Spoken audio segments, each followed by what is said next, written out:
और लोग बढ़िया होंगे, स्टॉक मार्केट से अच्छा खासा पैसा कमा रहे होंगे। जिस तरह पिछले 2 दिनों से मार्केट में गिरावट थी, ऐसे में शॉर्ट सेल खूब किया होगा और दूसरा कि सस्ती कीमत पे अच्छे शेयर्स को ख़रीद के अपने पोर्टफोलियो में डाला होगा, ताकि जब बाज़ार में तेज़ी आए तो उन स्टॉक्स को बेच के अच्छा खासा प्रॉफिट कमा लिया जाए। सेम ऐसा ही DII ने भी किया है। कल FI ने शेयर बेचे, मेरा ख्याल है 1024 करोड़ शेयर बेचे समथिंग, और 105 करोड़ शेयर DII ने खरीद लिए समथिंग। ये मेरा अनुमान है, अगर मैं सही हूँ तो। बहरहाल हमें ग्रैन्युल्स इंडिया लिमिटेड पर बात करनी है। फार्मास्यूटिकल का ग्रोइंग स्टॉक है, अभी लाइफ टाइम हाई पर ट्रेड कर रहा है। इसके रिगार्डिंग क्यूरी ये है कि इस स्टॉक में अभी एंट्री ली जाए या न ली जाए, या फिर थोड़ा सा वेट कर लिया जाए, क्योंकि ये अभी अपने लाइफ टाइम हाई पे है। ग्रोइंग स्टॉक है, एक्टिव फार्मास्यूटिकल इंग्रेडिएंट्स का प्रोडक्शन करता है। मीन्स अगर हिंदी में बोले जाए तो दवाइयों के लिए कच्चा माल तैयार करता है। ठीक है, कोविड की जैसी सिचुएशन है, ऐसे में दवाइयों की डिमांड है, तो ऐसे स्टॉक्स में मूवमेंट आना, ऐसे स्टॉक में ये स्टॉक इसका 9 तारीख को रिजल्ट आया, 9 जून को, तो 38% प्रॉफिट उठा हुआ था इसका। तो ऐसे स्टॉक्स में तेज़ी रहना कोई बड़ी बात नहीं है, लेकिन ये स्टॉक कितने चलेंगे, कितने ज़्यादा चलेंगे, और मुद्दे की बात ये है।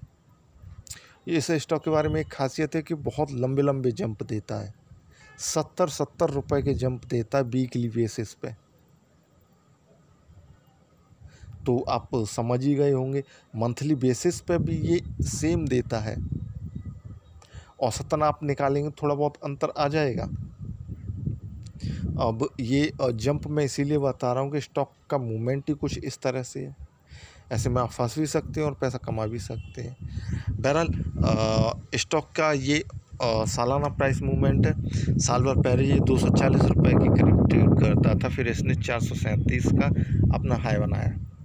हाई बनाने के बाद अभी इसमें चल रही प्रॉफिट बुकिंग, ठीक है ना।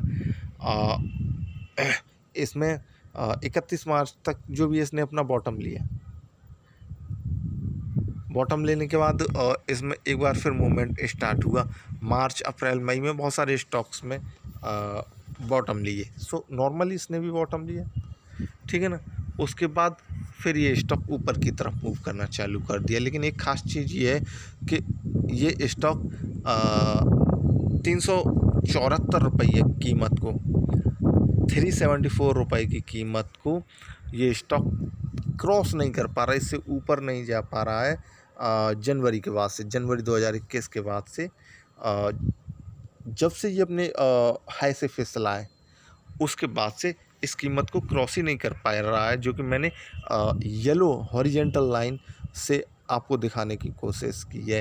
एक नहीं, 3 बार, ये तीसरी मर्तबा है, तीसरी बार है जब स्टॉक को 374 रुपये की कीमत के आसपास आएगा। उससे पहले ये फरवरी और अप्रैल मई में आ चुका है, तोड़ने की कोशिश की इस कीमत को, लेकिन नहीं तोड़ पाया। लेकिन एक चीज़ ये है, प्लस पॉइंट जो मैं बता देता हूँ स्टॉक के बिहेवियर्स के साथ क्या होता है कि स्टॉक अगर किसी कीमत को 2 बार में नहीं तोड़ पाते तो तीसरी बार में काफ़ी तेज़ी के साथ तोड़ते हैं। अब देखते हैं इस स्टॉक के साथ क्या हो। ये तो कल का ट्रेडिंग सीजन ही बताएगा, माफ़ कीजिए, सोमवार का सीजन ही बताएगा कि ये इस कीमत से ऊपर जाता है या इस कीमत के नज़दीक आके फिर नीचे गिर जाता है। जो न्यू एंट्री लिए हुए हैं अभी उनको फंसा देता है या फिर प्रॉफिट दे जाता है।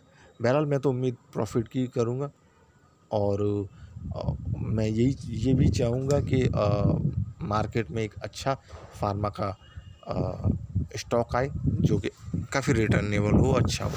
तो ये इसका सालाना प्राइस मूवमेंट रहा। अब इसका मंथली प्राइस मूवमेंट भी देख लेते हैं कि मंथली प्राइस मूवमेंट बड़ा शानदार है। ये 15-16 जून के बाद से ये इसने अपना लो बनाया 21 तारीख को, बस वही लो था। चूँकि मैंने रेड हॉरिजेंटल लाइन और येलो हॉरिजेंटल लाइन, दो जो मैंने शेप बनाई हैं, लाइन बनाई हैं, वो बस इसी के बेस पे बनाई हैं। इस महीने का जो लो और जिस कीमत को ये तोड़ नहीं पा रहा है वो कीमत, इन दोनों कीमतों के बीच में स्टॉक ट्रेड कर रहा है। अब आप समझिए कि 302 रुपये की कीमत से ये स्टॉक 367 रुपया का हो गया केवल कुछ ही दिनों में, महीने भर में नहीं, केवल कुछ ही दिनों में। तो इसमें कितनी तेज़ी का मूवमेंट है, और जो मैंने आपको बताया तेज़ी से मूवमेंट है। अब प्रॉब्लम वाली बात यही है कि अगर यहाँ पे एंट्री हमने ले ली तो ये स्टॉक फिर नीचे न चला जाए, क्योंकि स्टॉक में कोई लंबी जंप के सिंबल साइन ऐसे तो दिख नहीं रहे कि स्टॉक ऐसी ही जंपों के साथ चलता है। तो उसके लिए मैं आपको बताता रहता हूँ कि जब स्टॉक लंबी जंप के साथ मार्केट में ट्रेड कर रहा हो या लंबी जंप ली हो, तो वो अपने हाई से लगभग 70% तक टूट जाता है। ऐसा होता है स्टॉक्स के साथ, ठीक है ना। तो ऐसे में जो नॉर्मल स्टॉक होते हैं उनमें वेट करते हैं हम लोग, जब स्टॉक में मुनाफा वसूली होने लगती है और लगभग वो अपनी कीमत पे आता है या 30% से लेकर 70% की कीमत के बीच में आता है, इसमें स्टॉक को ख़रीदना काफ़ी अच्छा रहता है और फिर अगली जंप का अगले मूव का प्रॉफिट हम ले सकते हैं।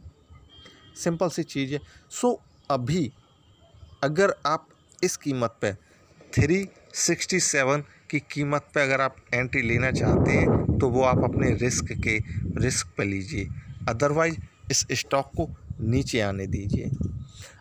ये स्टॉक नीचे आएगा, प्रॉफिट बुकिंग होगी और ये अगले ट्रेडिंग सीजन में ही मालूम पड़ जाएगा। अगर नहीं भी होती है तो कोई फ़र्क नहीं पड़ता है, आप लंबी उछाल जब ये ऊपर जा रहा है तब भी आप स्टॉक को ख़रीद सकते हैं। तो ऐसे में आपको दोनों प्लस पॉइंट ही मिल गए कि स्टॉक जब ऊपर जा रहा है ऐसे में भी आप स्टॉक को ख़रीद सकते हैं। दूसरा, वेट करने का प्रॉफिट फ़ायदा ये होगा कि आपको मालूम पड़ जाएगा हाँ स्टॉक टूट रहा है, तो आप क्लियर कट अंदाज़ा लगा सकते हैं कि स्टॉक यहाँ तक टूटेगा। अब अगर मैं मोटा मोटी आपको बताने की कोशिश करूँ तो लगभग 350-60 रुपये की कीमत तक ये नीचे आएगा, लगभग 350 की कीमत तक आएगा। तो ऐसे में इस कीमत से बाय करना काफ़ी अच्छा और प्रॉफिटेबल रहेगा, ठीक है ना। अगर आप ऊपर से बाय करते हैं तो फिर ये आप अपने रिस्क पे स्टॉप लॉस के साथ, अब सेम चीज़ में स्टॉप लॉस भी बताऊंगा कि स्टॉप लॉस आप कैसे रखें। ऊपर से बाय कर रहे हैं आप तो रिस्क ज़्यादा है, अब रिस्क ज़्यादा है तो फिर ऐसे में स्टॉप लॉस बड़ा हो जाता है। 345 रुपये की कीमत को आप स्टॉप लॉस के तौर पे मान सकते हैं, जो कि इसका 2 जुलाई का हाई है, ठीक है ना। प्रॉफिट बुकिंग इतनी होगी, अगर इससे ज़्यादा होती है तो फिर स्टॉक डाउन ट्रेंड में चला जाएगा, तो फिर ऐसे में आप सस्ते में मार्केट से निकल जाइए। और अगर ये 367 रुपये की कीमत जो कि मैंने अभी आपको बताई, इस कीमत को अगर तोड़ जाता है तो फिर स्टॉक में